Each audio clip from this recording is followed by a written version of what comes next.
घर चेंज केल्यानंतर मग आजार पण वाढत जातात त्या फॅमिलीचं. ते कशामुळे होतं? वास्तूमध्ये पण अशा काही गोष्टी असतात की घर बदलल्यावरती ते नाही तुम्हाला ती एनर्जी सूट सूट नाही होत. होत. असे अनुभव येतात ना सर, खूप येतात. मग मी उलट सांगते लोकांना, म्हणजे माझ्याकडे आता अशी परदेशातली एक केस झाली होती. त्यांच्या घरात खरंच खूप प्रॉब्लेम्स होते, खूप इश्यूज होते, जे मलाही दिसले आणि त्यांना जाणवले होते ऑलरेडी. फक्त त्यांनी माझ्याकडनं एकदा कन्फर्म करून घेतलं की असं काही आहे का. त्याच्या आधी तोपर्यंत त्यांनी मला प्रॉब्लेम सांगितला नव्हता काय आहे, आणि अशा काही निगेटिव्ह एनर्जीज आणि एंटिटीज अशा होत्या तिथे प्रॉपर. मग मी त्यांना म्हणलं की तुम्ही एक काम करा, सध्या तरी तुम्ही म्हणलं हे घर जर तुम्हाला सोडण्याशिवाय पर्याय नाहीये, हे तुम्हाला घर बदलावं लागणार आहे. तर ते मला म्हणाले, मॅडम आम्ही परदेशात आहोत आणि इथे आपल्यासारखं पटकन घर बदललं असं नाही होऊ नाही शकत. पॉसिबल. मग काय करू? तर मी म्हटलं की नाही, ह्याच्यावरती तर सगळं आपल्याकडे मदत करणारे आपल्याला एकच स्वामी आहेत, दत्तगुरू आहेत. तर तुम्ही त्यांचे काहीतरी सतत तिथे लावून ठेवा. ओके. म्हणजे रामरक्षा लावून ठेवा हां. किंवा स्वामींचा तारक मंत्र लावून ठेवा. बरोबर. पण कंटिन्युअस लावून ठेवा म्हणलं तिथे. आणि त्यांच्या सासूबाईंना पण हा जास्ती अनुभव आला होता. त्या भारतातून आल्या होत्या आणि त्या आल्यावरती त्यांना ते जास्ती जाणवायला लागलं होतं तिथे.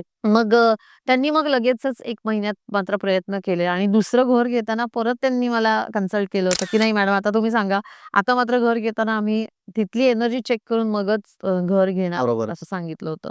सो असे पण अनुभव येतात लोकांचे. मग एकदा विश्वास बसला की, कारण त्यांना तसा ऑलरेडी तिथे अनुभव आला होता. तसं त्यांना स्वतःला सगळ्यांना जाणवत होतं घरामध्ये. बरोबर. सो असं होतं आणि मग लोकांना अनुभव आल्याप्रमाणे मग ते पुढे पण होत जातं. आपल्या थोडासा गाईडन्स घेतात अशा लोकांचा. पूर्ण व्हिडिओ बघण्यासाठी YouTubeवर जाऊन बँटर विथ चेतन सर्च करा.